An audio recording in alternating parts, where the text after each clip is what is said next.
Attention, you're listening to The Todd Huff Show, America's home for conservative, not bitter talk and education.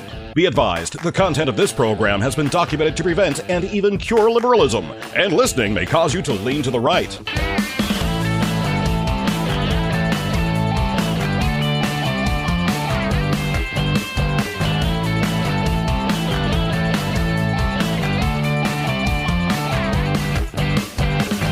And now, coming to you from the Full Suite Wealth Studios, here's your conservative but not bitter host, Todd Huff. Well, that is right, my friends. You have ever so wisely tuned in to America's home for conservative, not bitter talk. It's my pleasure to be here with you today on this Thursday. Man, time flies as, of course, you have more fun, which, of course, you do here on this program. So I want to talk today about some things happening. Well, one, I want to begin with an exchange that Marco Rubio had while sitting in front of a House committee yesterday. I'm going to be looking here at an article at townhall.com.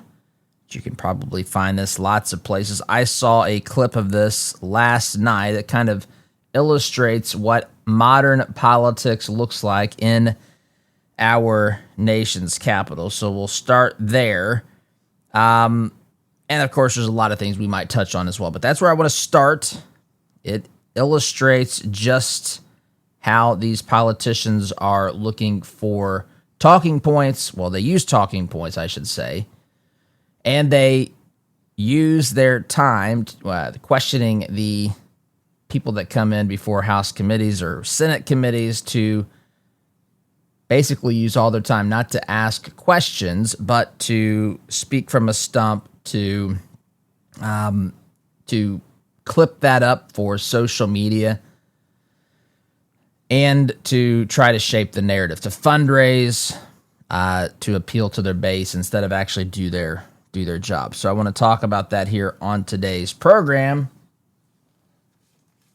And that's where we're going to begin, my friends. So before I do that, though, here on this Thursday, ever wish you had a whole team to manage your financial life? Well, that's the beauty of family office services at Full Suite Wealth. Their experienced advisors bring together everything from high-level investment management, private equity, private credit option strategies, to complex legal needs, all customized for you. It's like having a family office just for you with people who know your story, your goals, and who want to help you achieve them. If you're serious about planning for the long haul, check them out today. FullSuiteWealth.com is the website. FullSuiteWealth.com. Build your legacy. Secure your future. Let's start here. I'm just going to read a bit from this article, townhall.com. Headline, this Democrat just stormed out of Marco Rubio's House hearing. Written by Dimitri Bolt, posted yesterday evening. Democratic Representative Sidney Comlinger Dove, Democrat from the People's Republic of California, stormed out of a hearing before the House Foreign Affairs Committee after berating the Secretary of State over what she described as a lack of transparency in the State Department's fiscal year 2027 budget. However, she did not allow Secretary Rubio to respond to her questions, using her time for a monologue outlining her view of the situation rather than seeking clarification. Rubio repeatedly interrupted Representative Comlinger Dove in an attempt to direct her to resources that could actually answer her questions, though she appeared to ignore them in favor of her preconceived points. Once her time was up, she simply stormed out of the room, even as Rubio attempted to respond to her questions.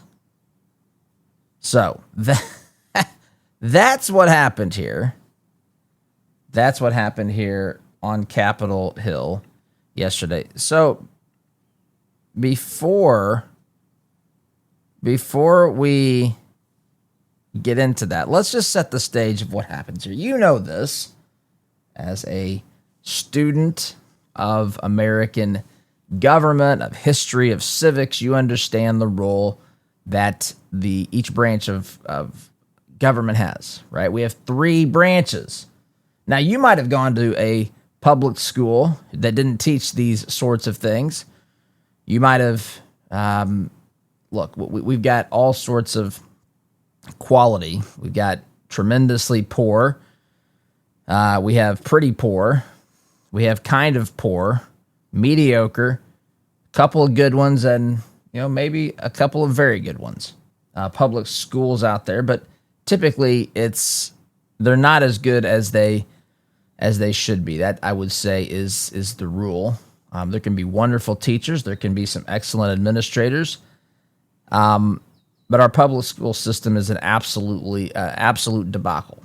Absolute, unmitigated disaster and debacle. Again, this is not meant to be there are exceptions to that rule, but public education there's no doubt that it is not producing educated graduates as a whole. And again, this is not, you might be a teacher. I'm not insulting your particular classroom. You might be an person who's an administrator. Maybe your school building is run well and your students are doing well. There's a lot of bad things in education today. And so it becomes increasingly rarer for graduates to be able, even in many cases, to read, to be able to write, to be able to have a basic understanding of math, to have basic understanding of American history, of government. This is where the man on the street interviews become so popular and, I hate to say comical. Yeah, it is comical to listen to these people's answers. Here we are approaching America's 250th birthday. I guarantee you, I don't do these sorts of things. Not because it's just not what I do. But if you imagine going to, you've seen people go to these college spring breaks, these beaches, and they ask basic questions. What year was America founded? These people have no idea. Not only are they high school graduates, they are in many cases, current college students. They have no idea when America was founded. I've heard answers all the way into the 1900s. 1913, I think. Yeah, that's when we were founded. Who did we fight to get our independence from? Poland, Czechoslovakia, Argentina. It's just, it's amazing to me. And this is critically important. It's one of the reasons that the elite like to dumb down students graduating or students who attend our public schools. It's one of the reasons why people hate parochial school. I mean people in education, people on the left. They don't like these competing forces. They say you're draining resources from the public schools. How dare you do that? Because they would do a better job if you gave them more money. A lot of people would think, well, if they showed that they could manage the money they had now, maybe they would be worthy of more money. Maybe they would be worthy of my student. This is just one of the reasons why there's so much disdain for things like homeschool. I've shared that we homeschool our three children. Our three children have done, we're still in the middle of it. We've got a soon-to-be senior. We'll have a senior, freshman, and a seventh grader. And I don't want to, there are certainly subjects or areas where they're better than others, but I would say it's been a very successful thing. They've been able to see entrepreneurship up close. And listen, you got to do what's right for you. No matter where your kids go to school, you have to be involved. If it's in the public school, you have to know what they're being taught. You have to know if someone's trying to teach them the trans ideology or whatever, promote the LGBTQIAA lifestyle in the classroom, those sorts of things. Certainly, there are different qualities of teachers. There may be some excellent teachers. I don't mean to terrify you, but there are some terrible teachers too. And there are some teachers out there who are woke and who believe it is their job. Hear me say this if you hear me say nothing else. But they believe that it is their job to deprogram them. If you've raised them with traditional American values, if you've raised them to love this country as founded, if you've raised them with conservative or Christian ideas and principles, there are many teachers, many administrators who believe it is their job, their duty, their obligation to, quote, deprogram them and teach them the truth, wink, wink, about how life should really be, which does not include, from their deranged perspective, the truth that is revealed throughout the scripture. It has nothing to do with a government that's founded upon liberty as ours is. These folks are radical extremists. These are the folks who don't want there to be truth and who teach all sorts of things to your children because they believe, well, they want it to be some other way. They want people to believe their crazy version of reality, of truth. It is an abject lie, but nonetheless, this is what they do. This is how they go about. This is how they go about their business. And so that happens. And so what happens is you have kids graduating who don't know anything about what's going on with our country, with math, with reading, and then they go and they vote and they elect these people who they don't even know what their job is. That's part of the problem here. They don't know what their job is. So Congress has oversight of the executive branch. And so they're supposed to, from time to time, as they see fit, to bring in members of the executive branch to ask questions, to get updated, to hold accountable, whatever. And they do this in these committee meetings. And the format is pretty simple. Sometimes it's, I don't know, a little bit annoying. But if you've ever watched one of these things or been to one of these things in person, I spent time as a student at American University in Washington, D.C., and we went to some hearings. We did do that. I couldn't tell you which one. This was 27 years ago. Wow, 27 years ago now. But I would go to some of these hearings, and you'd watch this happen. At each side, that you go from Republican to Democrat or vice versa, depending upon which party's in power at the particular time. So the party will, or the committee will be chaired by the party in control of the House. So there will be Republican chairs right now because Republicans own a slight majority in Congress, very, very slim in both the House and in the Senate. And so they're running the hearing, so to speak, and there can be opening statements from the people sitting at the table in front of Congress, and then there's questions. Each member of that panel, of that committee, gets 5 minutes to ask questions. And so again, the idea is to bring them in to get information, but that's no longer what these things are. They've become, in the era of social media especially, in the era of dumbing down American voters, it's become it's a stage, right? All the world is a stage, including, maybe especially so, what's happening in the halls of Congress. And so representatives, in a forum that was supposed to be where you would ask a question and then the person sitting addressing Congress, addressing this committee anyway, would then respond to the question. But that's not what this is anymore. This is becoming a spectacle, intentionally so. And that's what happens here with Representative Comlinger Dove as she starts shouting at Marco Rubio. So I want you to hear just a bit of this exchange. You're going to hear about a minute of this. I'm going to play it here in a moment. You're going to hear a minute of this. Keep in mind these things. I've seen a longer clip of this as well. But she had, unless she stopped early, she had 5 minutes. And this would have been 5 minutes of basically the same thing.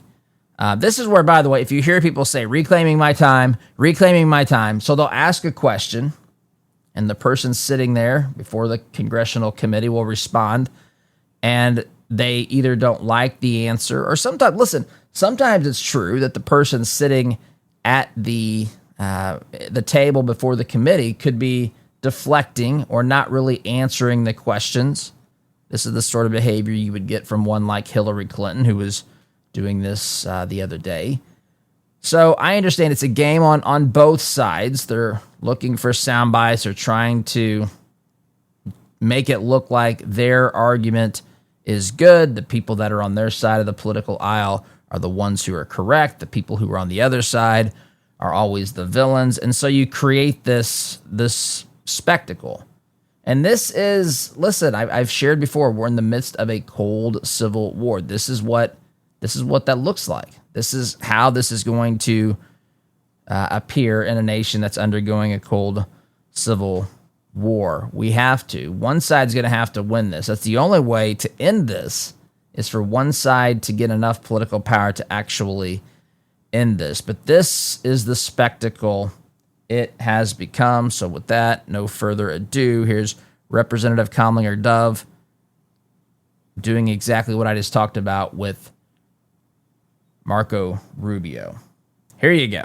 Right now, oil. These guys just get to talk and I don't get to answer? Who determines the barrels of oil that get sold? How but you many won't of let them? me answer At your question. I have an answer for your sold? question. Where is it going? Oh, I get will it. They let have to you. use their time for me to answer your question. The onus is on you to prove joke. that there is no corruption happening. Well, how do I That is prove it if your you don't let me talk? responsibility as the Secretary of State. And you know what? Normally we would have access to that data. That's the You do. transparency. You just don't know where to But you're look. not showing us any receipt. Well, then show us. But Do you you won't. commit? Do you commit to coming back here with whoever the person is who is monitoring the sales of the oil? Bring them before this committee. Can I Show the reclaim my receipts. time? Have the documentation. You don't have this time yet. I am talking about your credibility and evidence, not your talking points, because talking points are never a replacement for transparency I agree, and but that's what you're documentation. saying. You're saying talking And points we without have an not- answer. We are 5 months into this and no audits.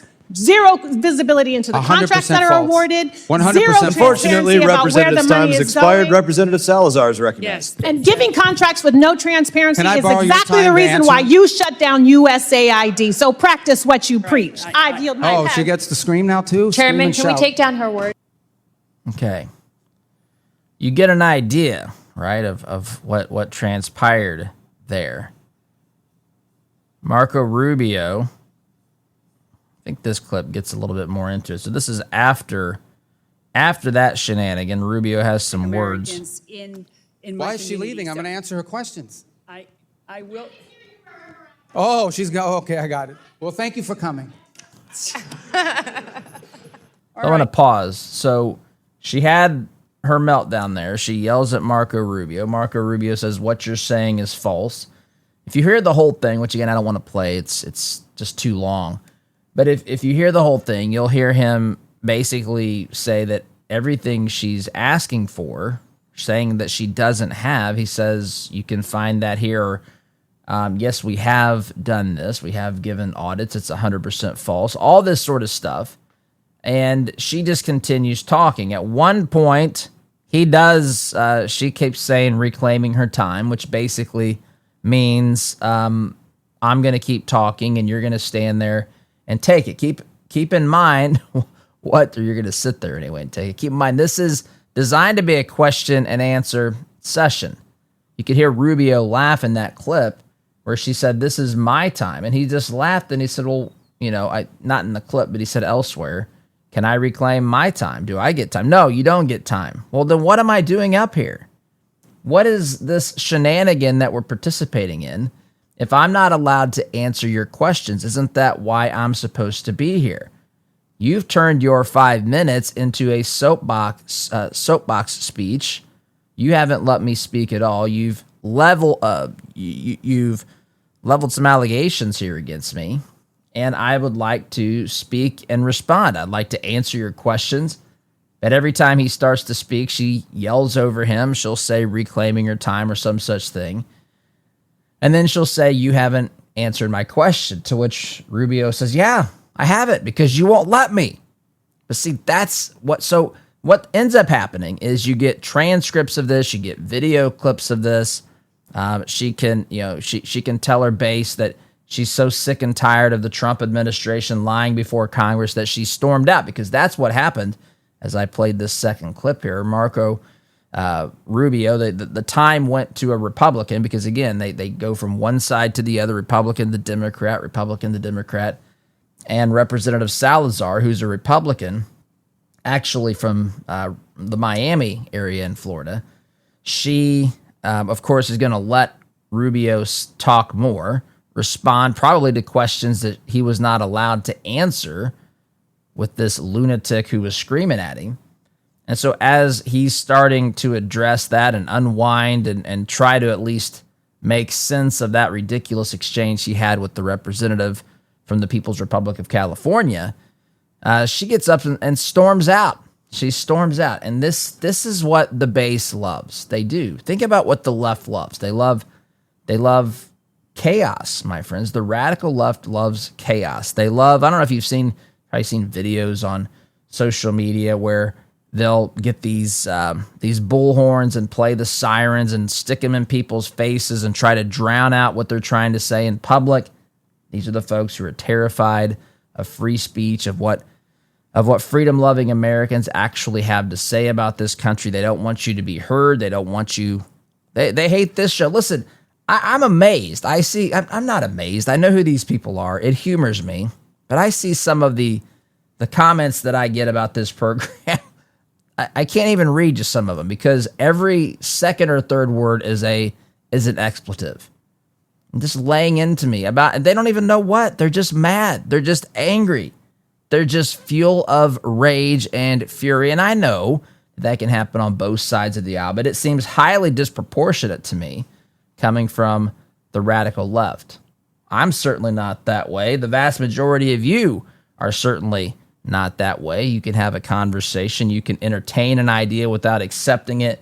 You don't want to drown out the opposition. You believe in free speech. You actually think the best thing that people can do is to hear what the other side actually thinks. Because when people understand what the other side actually thinks, and they don't fall victim to identity politics and all these other games and so forth, it is perhaps the best weapon toward stopping what these leftists believe. Let's face it, there are a lot of companies out there that do not share your Christian values. The good news is that you do not have to invest in them. At 4-8 Financial, they specialize in biblically responsible investing. They'll help you screen out companies that go against your faith, your values, and create a plan that's tailored to your goals.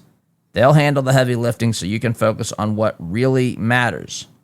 Do you want to see if your current investments align with your values? Well, you can do that. It's a simple process. Head on over to 48financial.com/Todd and complete the assessment there. It's quick and easy, and you will see to what degree your investments align with your values. 48financial.com/Todd. 48 Financial, because your values matter and so does your money. Time out, my friends, for me.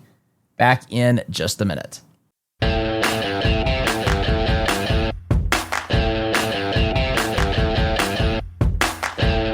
Welcome back, my friends. Going through this clown show that's in Congress right now from members of the radical left, the Democrat Party. I've shared with you that this is what politics has become. It's become a game of, well, it's always been this way to some degree in modern times. You know, it wasn't this way back when our founders were in the nation, the early congressmen and senators of this country. It was not like this for lots of reasons. Number one, they were adhering to the principles of the Constitution. They were fighting to build a country. They understood that they had to work together even when they did disagree with each other, sometimes tremendously so. Listen, we went through an era where dueling was a thing. Think about that. But the shenanigans, the sideshows, the spectacles that we see in Congress today, it wasn't done like this. It wasn't done like this at all. And part of the reason, as I stated earlier in this program, part of the reason that they are able to get away with this is because the average American doesn't understand the role of Congress. The average American doesn't understand how Washington, D.C. works. I don't even mean the nuances and the behind-the-scenes stuff. I just mean how the government's supposed to function. The average person has no idea that we have three branches of government. They have no idea that one of those is Congress, one of those is the executive branch, one of those is the judiciary. They have no idea what the role of Congress is. They have absolutely no idea what the role of the judiciary is. They think all branches can make up the laws. That's why they cheer for the Supreme Court when these are activist judges, or any court that stops something that Republicans have actually done the right way through legislation. When this is stopped by a court or changed just because they can, even though they shouldn't be able to, by recreating the law. Roe versus Wade is a great example of this. I've gone through that before, where 9 old white men in robes told women what they could do with their bodies in 1973, and women were cool with it then. Women were cool with it, even though they just completely made it up out of whole cloth. They just made it up from the bench. They made up the trimesters. They made up viability, all this stuff. Just that's how we're going to fix it. Just a bunch of judges who have not been elected, no political process, just making up a new set of rules for determining what can be done to kill unborn human beings. Wild, wild stuff. And we lived under that dystopia from 1973 until the Supreme Court overruled it, changed their ruling because of a new case, and passed that back to the individual states and so forth. I don't want to relitigate that or go through that, but a lot of people got upset, and they don't even know why. They don't know why. If you're going to be angry about something, I at least want you to be angry at the right things. I don't want you to be angry at something, or I don't want these leftists to be angry at something that they simply don't know what they're angry about or why they are angry to begin with. I want to help them to see the role of Congress, the role of the judiciary, the role of the executive. We don't have a king, right? They'll have these no kings protests, but they don't even know what they're talking about. We have an executive branch that sometimes gives the president not absolute, but gives the president, the commander-in-chief, real power. In fact, we're seeing that right now unfold in Congress as the House has passed a war powers resolution limiting President Trump's ability to engage in military action in Iran. So that goes to the Senate. We'll see what happens there. But that's a legitimate use of power by Congress. It might not be the best thing from your opinion or my opinion. Maybe it's the best thing possible from your opinion. Whatever the case may be, this is the way that it works. There has to be power that's assigned to each branch of government.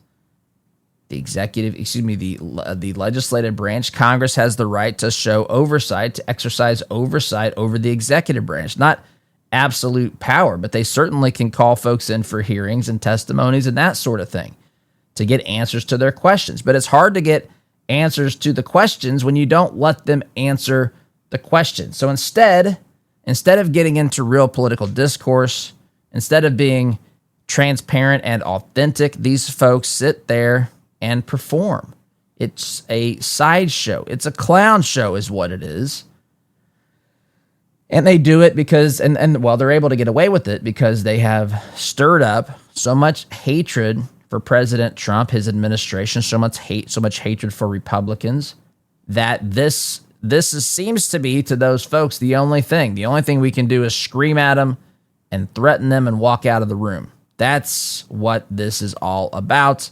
And if people understood the role of government, if people understood what was really supposed to be happening, if people cared, if they didn't buy into the lies and the narrative that they're fed constantly by the professional deceivers in the media, by the people running the Democrat Party. Listen, there's lies everywhere. I understand that. There's half information here, a quarter of information there. We're trying to put this together and make sense of what we're told each and every day. But I can assure you this, that what you just witnessed this lunatic leftist do, at least audio-wise, you witnessed it, that's not how this is supposed to go down. So I'm going to go back, and I'm going to play. You're going to hear a little bit of overlap here because I want you to hear this. I played a portion of this. So we had her screaming over Marco Rubio, not allowing him to answer any questions. And you hear her end, and then Representative Salazar from Florida comes in, and she starts to talk with Rubio, and she's going to give him time to respond to questions. And then this lunatic representative from California, who was just screaming at Marco Rubio, gets up and storms out. Again, her name is Representative Comlinger Dove from the People's Republic of California. She storms out of the session, and Marco Rubio is telling her, hey, I'm going to answer your questions. Where are you going? Sort of thing. If you really want my answers, why are you leaving? Right? This stands to reason, right? So you're going to hear a little bit of overlap, but I want you to hear the entire escapade, the entire episode here of this back and forth between Representative Comlinger Dove and Marco Rubio. So here we go. You'll hear the end of this, and you'll hear Marco make some comments here that make people like me really love who Marco Rubio has become. Here you go. Representative's time has expired. Going. Representative Salazar is recognized. Yes. And giving contracts with no transparency Can I is borrow your exactly time the to reason answer? why you shut down USAID. So practice what you preach. I yield my Oh, time. she gets to scream now too? Scream Chairman, and can we shout. take down her words? I'll give you some time. I'll give Yeah. you some of my time. Let me just Okay. just Oh God, change what the kind of energy. thing is this? What is this? You get asked questions for 5 minutes and you don't get time to answer. It's not a hearing. That's You right. said clown Like show a dunk before. tank. I What don't, is I don't this? have to tell you. I don't. I'll I've give even you used time. their time. How can I answer the question? They don't even give me time. I've had to use their time to answer your questions. Yes. All right, whatever. All right, so I don't need to tell you that This is Salazar, in my community, the city that I Republican. represent, the city of Miami, you're one of the most illustrious representatives, and that we're very proud of you, not only the Cuban Americans, but the Hispanic Americans in my Why is she community. leaving? I'm So going to answer her questions. Now she's walking out. I will. Oh, she's go. Okay, I got it. Well, thank you for coming. All right, so we're going to talk about, I just want to, So utter sideshow, clown show. So she storms out. Marco Rubio makes the point. Why are you leaving? I'm going to answer your questions. Did you ask them to get answers, or did you ask them for social media clips, for things you can put in your email newsletter to your base, so you can fundraise, so you can whatever, look like a tough guy? What's going on here? Do you want my answers or not? She yells something back. It sounds like she says, I can hear you. I don't know. Maybe she's who knows where she's going. She's making it sound like, well, wherever I'm going, I'm going to have an audio feed. Well, you're not letting me share my answers, and who knows what you're doing once you leave those doors. You're probably going to start working on your email, your fundraising email, your social media clips. Maybe you'll go live on social media and start to talk about how I wouldn't answer your questions on during this hearing today, which is factually not true. Thanks for coming, by the way. Thanks for coming to the hearing where I'm supposed to be answering your questions that you wouldn't let me answer. That's how that went down, my friends. If you're curious about Kratom or just trying to figure out who you can trust, let me introduce you to Christopher's Organic Botanicals, family-run company. They offer natural, lab-tested Kratom, not the synthetic garbage that's given Kratom a bad name. Real Kratom is responsibly sourced. It's tested for purity. And that's what Christopher's is all about. They work directly with farmers in Indonesia. They follow the same traditions that have been trusted for generations. No gimmicks, no shortcuts. Just a clean, honest alternative for people looking for a more natural way to support their health. So do your research. If you decide this is a product for you, start with their Kratom Starter Pack. It's a great way to begin. Coupon code Todd Huff saves you 10%. Visit Christopher'sOrganicBotanicals.com. That's Christopher'sOrganicBotanicals.com. Truth, tradition, transparency. And yes, my friends, time out for me back in just a minute.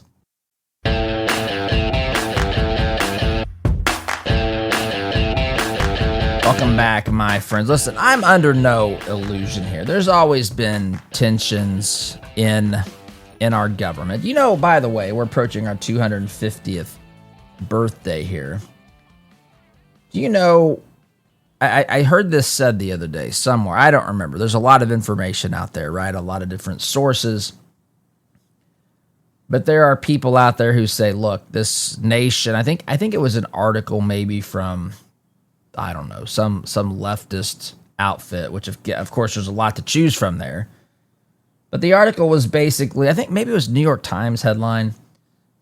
America is more divided at its 250th birthday than it has been in modern times. And I don't, like, in some ways I agree with that. In other ways, I don't agree with that. We have reached a point where it's really hard. People tell you not to talk about politics. I disagree with that, though I certainly understand. Listen, there are people that I don't talk with about politics. I don't. That might surprise you. But I don't just walk around doing that. But I'm not afraid to share what I believe. It's just, listen, that's not, every setting isn't appropriate.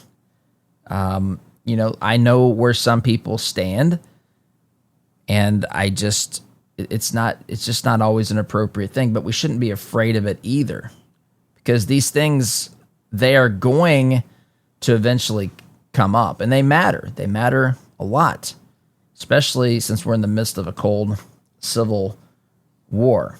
But if you look back at our nation's history, do you know when this nation went to war for its independence? It's estimated that, 35 to 40% of Americans were in favor of fighting for independence from England. That's not everybody. That's not even a majority. I'm trying to see if I can pull it up real quick. See if I can find the numbers. Traditionally, you would find that I think there's a quote attributed to John Adams that said it's roughly a third wanted independence, a third wanted to remain loyal to the crown, to the king, and a third just wanted to not be involved. That's basically the breakdown. It's a little bit different than that. They think over time, as they've done research, it's really slightly different, but it's close to that. But the bottom line is that we did not have. It wasn't like this. A majority of Americans got together and fought for our independence. That's simply not what happened. In fact, the majority of them were either loyal to the crown or they didn't want to choose sides and get involved at all. That's basically the breakdown. So what do we expect to happen today? I mean, you think about it this way. If a plurality or less than a majority of Americans were able to succeed in fighting for our nation's independence, we don't need 100% of the people on board. It would certainly be nice if all Americans understood the things that we have in this nation, especially on her 250th birthday, especially what we know about the lifespan of republics, which typically don't last much more than how long this nation's lasted. So it's certainly something that should give us pause. We certainly should be out there trying to promote what is good and, beneficial in this constitutional republic. It'd be nice to win other people over to conservatism, to the Constitution, to our fundamental ways of life, why we are in this country the way that we are. It's certainly good to be able to get people to see what we have here in this nation, to love liberty, to love freedom, and to understand the importance of being a citizen, not a subject. Those things are all wonderful, and we seek to do that on this program every day. But people get very, very committed to their ideology, to their political party. They become, in some ways, attached in an unhealthy way. Some people are some people are Republicans for reasons they can't even articulate. And I think that that's sad and unfortunate. But some people, it's an emotional thing. They might say, I'm a fourth generation Democrat. Listen, I was raised in a Union Democrat home. I understand. I know that some of my political beliefs were not pleasing to certain people in my family. I get it. I understand. But I also understand that this nation is, as Ronald Reagan said, only one generation away from extinction because, well, the freedom of this nation is. Freedom is always one generation away from extinction. Because if we don't pass it along to the next generation, who will? The nature of government is to grow. Tyranny never sleeps. And the people who are freedom-loving, the side that's pushing liberty and so forth, sometimes we become complacent. The other side never seems to become complacent because they seek political power. They seek becoming wealthy off of that power, and they will never cease what they're doing. We have to get the word out, my friends, and it's not always easy, but I've got to go. Out of time here, my friends. Hope you have a great day. Thanks for listening. SDG.